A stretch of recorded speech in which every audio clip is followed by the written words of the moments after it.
That's 9 planes there's with the cross up there and all one there. There's another one there. There's one up there. There's 2 out there. There's one was there though. And one was up there. You can see 2 or 3 different lines there, but I've only seen them passing, so I don't know. How's that?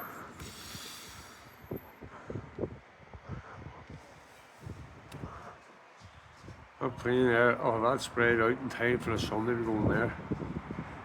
See why these planes here don't for a Sunday drop, and what they'll come over that black thing there, look. What the fuck is that? It needs to be very up. Please don't be having black on. Hold on. Make sure you get it on the right point of move. Just give you a look at that out there first.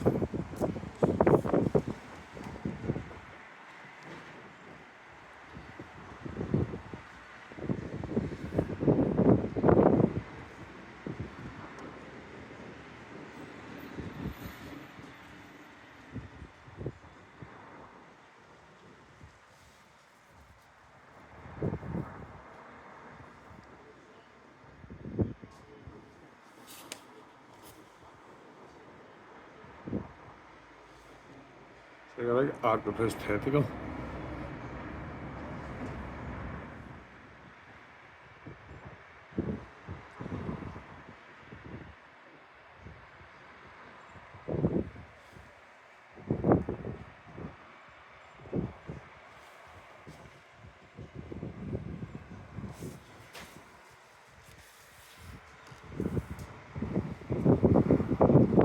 See it through there, there's a grey there. Dark red at the bottom, then you have the blue in the sky, and then you have that kind of shit.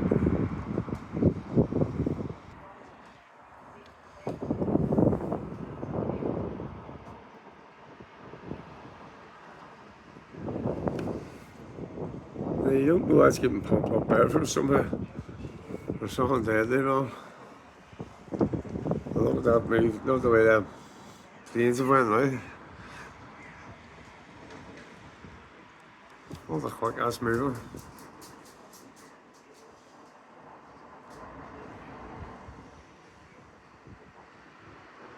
Why is the clouds not moving at that pace?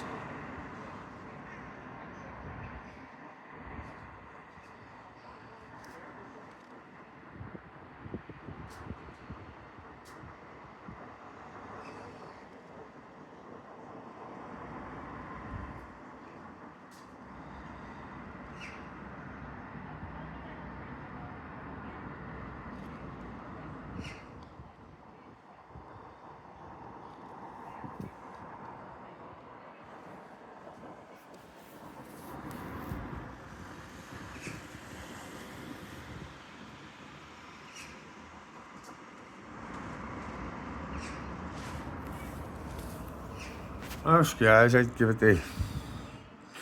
What time is it now? 8:05. I'd say 11 o'clock. You'll see none of this. It'll be completely covered over. I'm not sure what the back of here looks like, but I'm pretty sure that whole sunlight's covered out the bottom through that stuff there. Like, see that stuff going around? So it's the planes, it's depending on the planes, what's going to happen in the sky. Like. So be ready to be bombarded.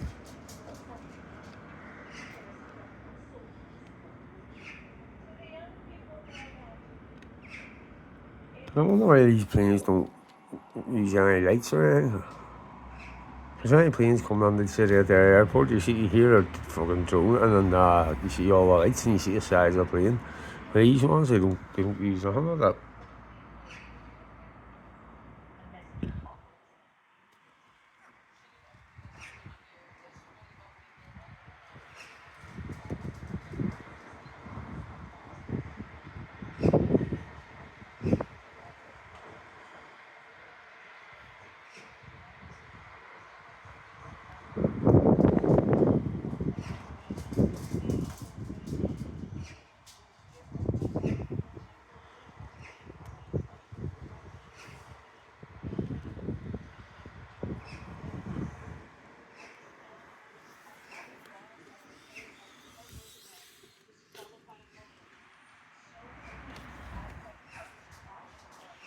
Hey, buddy, what's up?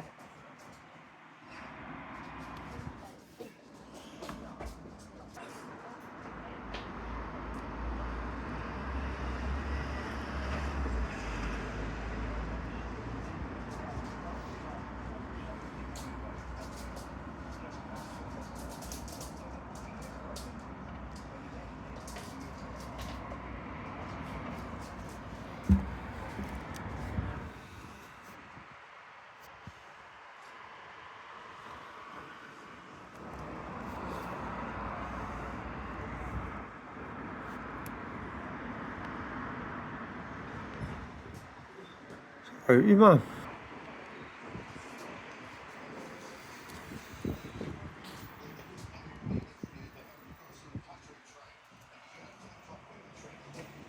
So go get down because you're going to spell that. Well, you see the fat 1, 2, 3, 4, 5, 6, 7, 8, 9, 10 different layers there before I get the blue.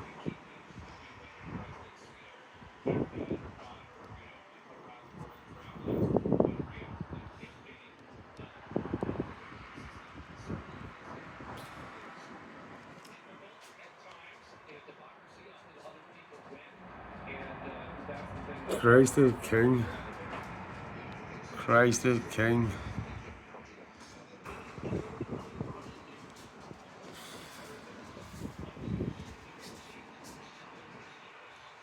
And there's 1, 2, 3, 4, 5, 6, 7, and then the eighth layer up. It's a lower layer. So once that all goes up and covers that blue sky, you'll think you're still getting a blue sky. It's madness. I can't upload these videos today because I'm a day behind. Because I was banned for them for 3 months, but whatever.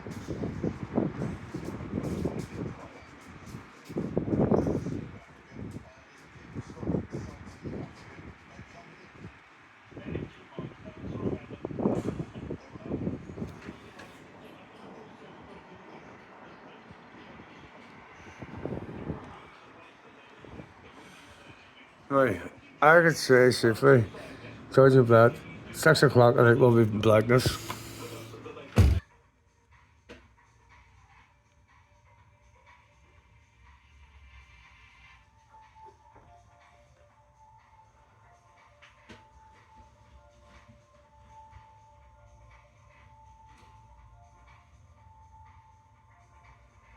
Well, what is from here now?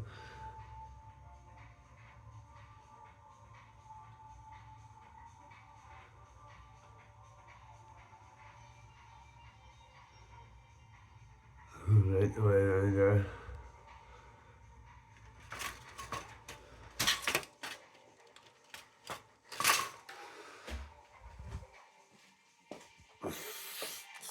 Told you we bite that.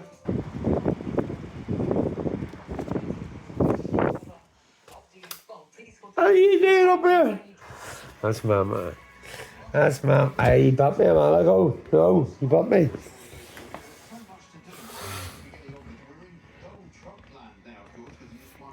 Not big, is he? I'm not big, is he?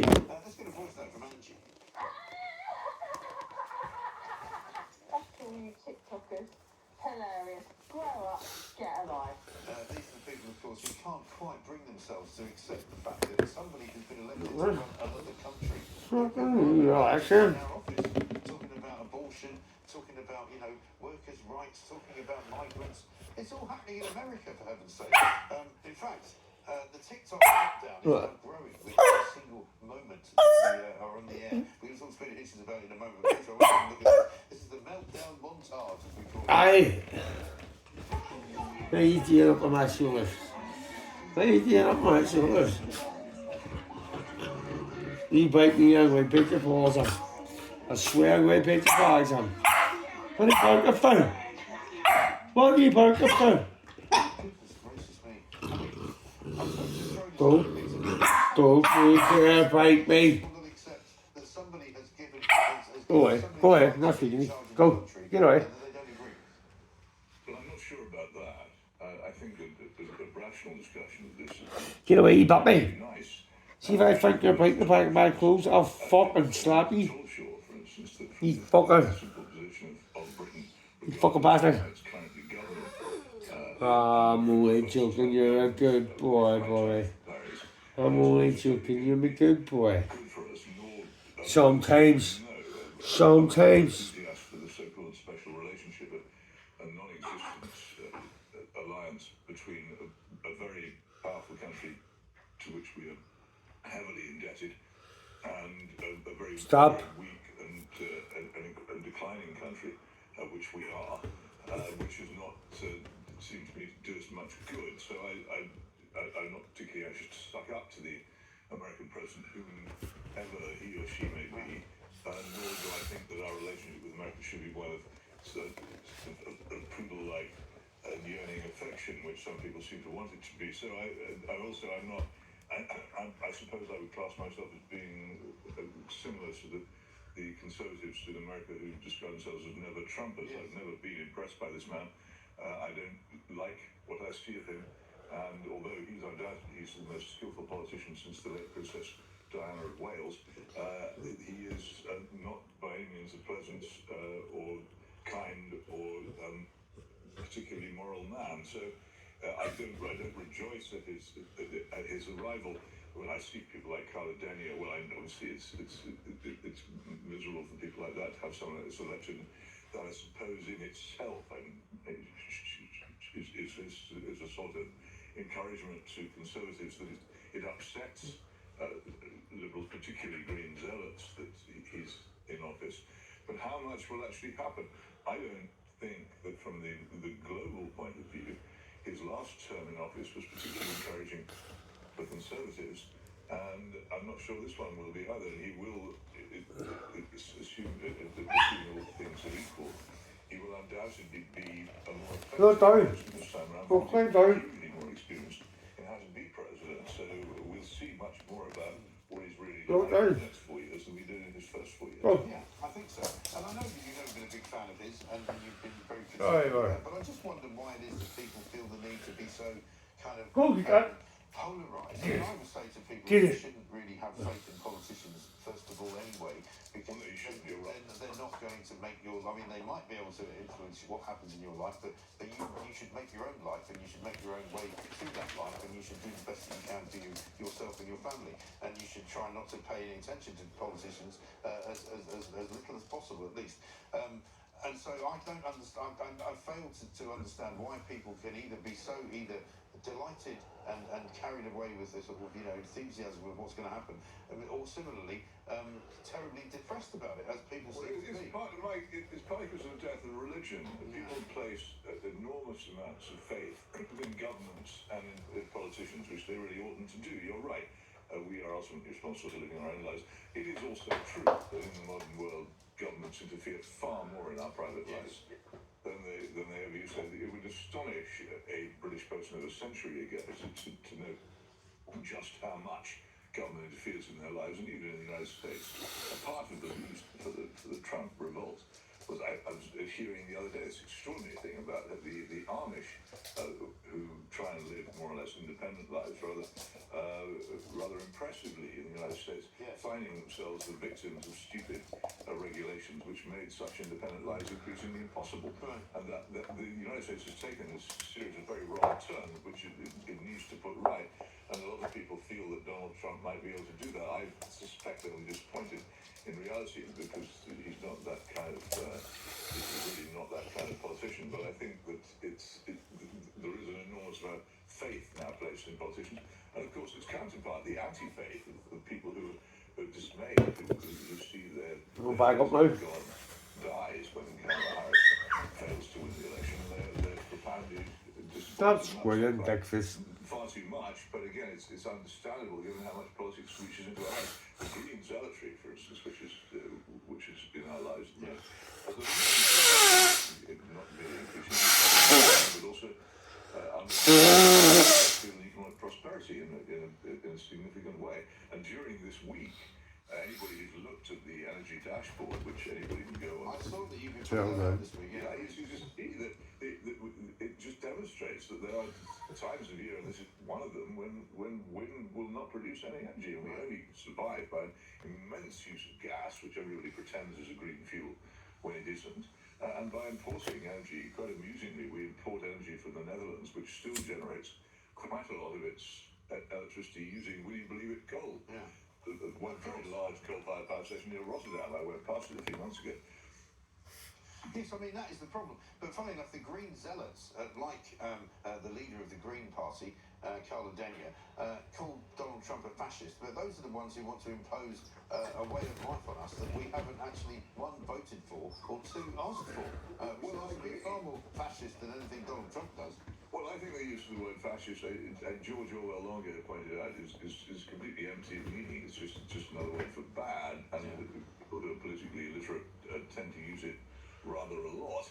There are specific circumstances. I think one could say, for instance, that Marine Le Pen's movement in France has fascist roots and tendencies, and it wouldn't be to call Trump a fascist is to give him a sophistication he doesn't have.